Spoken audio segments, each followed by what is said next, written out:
Assalamualaikum warahmatullahi wabarakatuh. Sahabatku yang beriman, semoga kita selalu dalam lindungan Allah Subhanahu wa Ta'ala.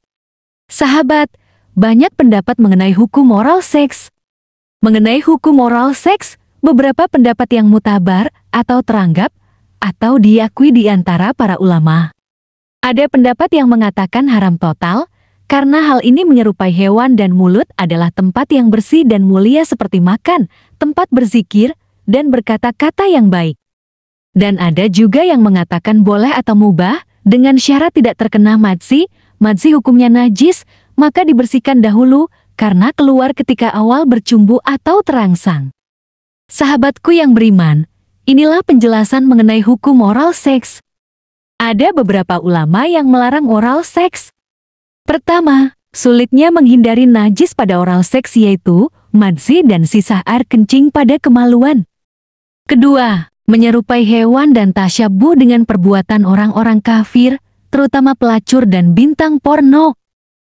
Ketiga, mulut adalah tempat mulia yang digunakan untuk berzikir kepada Allah Ta'ala, membaca Al-Quran, tempat makan dan minum yang bersih dan berkah.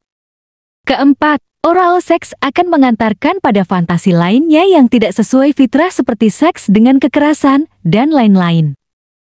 Kelima, beberapa ulama yang melarang oral seks diantaranya Syekh Al-Albani, Syekh bin Baz, Syekh Salim bin Lad Al-Hilali, dan Syekh Mansur Al-Salman. Dan ada juga para ulama yang membolehkan oral seks dengan alasan-alasannya. Alasan pertama, istri dimisalkan sebagai tempat bercocok tanam, dan suami bebas menikmati istri, asalkan bukan di duburnya, sebagaimana firman Allah Ta'ala. Istri-istrimu adalah seperti tanah tempat kamu bercocok tanam, maka datangilah tanah tempat kamu bercocok tanam itu bagaimana saja kamu kehendaki. Quran Surat Al-Baqarah 223. Alasan kedua, hadis Nabi Shallallahu Alaihi Wasallam yang bersifat umum. Dalam hadis tersebut menyatakan, boleh menikmati istri dengan cara apapun, kecuali jimak pada saat haid. Rasulullah Shallallahu Alaihi Wasallam bersabda, lakukanlah segala sesuatu kecuali menjimak kemaluan yang lagi haid. Hadis riwayat Muslim 302, hal ini bisa saja menunjukkan bolehnya oral seks ketika istri sedang haid. Alasan ketiga, para ulama telah menyebut hal ini dalam beberapa kitab mereka dan tidak disebutkan adanya larangan. Semisal ucapan Imam Asy-Syafi'i rahimahullah, kami tidak mewajibkan mandi janabah atau mandi wajib kecuali apabila ia memasukkan zakarnya di kemaluan istrinya atau duburnya. Adapun mulut istrinya dan bagian tubuh istrinya yang lainnya, maka tidak mewajibkan mandi janabah jika tidak mengeluarkan air mani.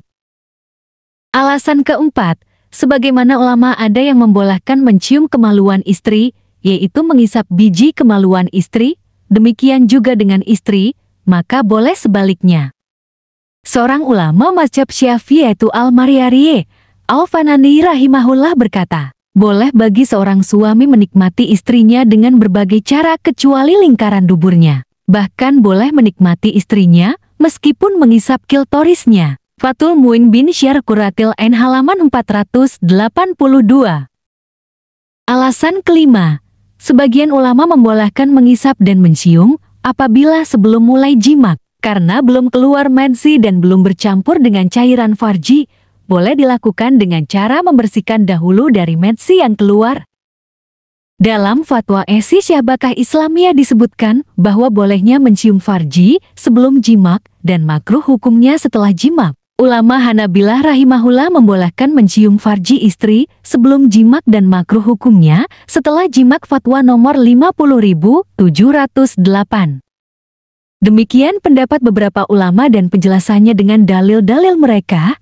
Adapun pendapat yang rajin, kami belum bisa merajihkan dan memilih mana yang pendapat yang lebih kuat. Dan setahu kami ini adalah ikhtilaf mutabar, yaitu perbedaan pendapat ulama yang diakui. Wallahu ta'ala alam. Terima kasih sahabat, semoga bermanfaat dan semoga kita semua senantiasa dalam lindungan Allah Subhanahu wa Ta'ala. Wassalamualaikum warahmatullahi wabarakatuh.